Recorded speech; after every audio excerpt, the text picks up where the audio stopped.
Hey there, folks. Today, we're diving into a controversial story that's shaking up the beauty pageant world. It's a tale of crowns, controversy, and cancel culture. So, let's get right into it. Recently, Brittany Boltonhouse, the former Miss North Carolina USA, was dethroned, and her lawyer is threatening legal action. Now, this isn't your typical beauty pageant drama. It's a complex situation that raises questions about free speech, personal growth, and the power of social media. Here's the deal: Boltonhouse, a 27-year-old pageant newcomer, had her title stripped away after organizers discovered some of her old social media posts.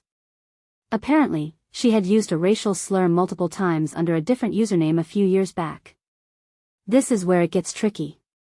The organizers didn't specify exactly how these posts violated their standards, which is a bit concerning. Personally, I think it's essential to address the use of such language, especially in a public figure. But, what makes this really interesting is the timing and the context. These posts were from years ago, and people can change and grow. One thing that immediately stands out to me is the lack of transparency from the pageant organizers. If they had specific policies against this kind of language, why not be clear about the violation? Now, Boltonhouse's lawyer claims that she is being targeted for her Christian faith and conservative political views. He argues that there was no legitimate reason to strip her title. This raises a deeper question: are we witnessing a case of cancel culture gone too far, or is this a necessary consequence for past actions? What many people don't realize is that this situation reflects a broader trend of social media scrutiny.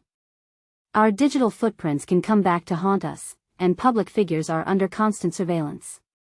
A detail I find fascinating is that Boltonhouse won 4 out of 5 awards at the pageant, showing her talent and determination. Yet, a few old tweets might overshadow all that. In my opinion, this story highlights the challenges of navigating personal growth and public accountability.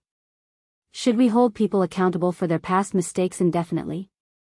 Or should we allow for growth and change? It's a delicate balance, and I believe it's crucial to consider the context and the person's current values. The pageant organizers emphasize their commitment to fighting racism and preserving the integrity of the title. While this is admirable, it also raises questions about the limits of free speech and personal expression. Where do we draw the line between holding people accountable and allowing them to evolve? This case is a perfect example of how our online past can impact our present and future. It's a reminder that our digital actions have consequences. But, it also makes me wonder, are we being fair to individuals who have genuinely changed? Should we be more forgiving of past mistakes?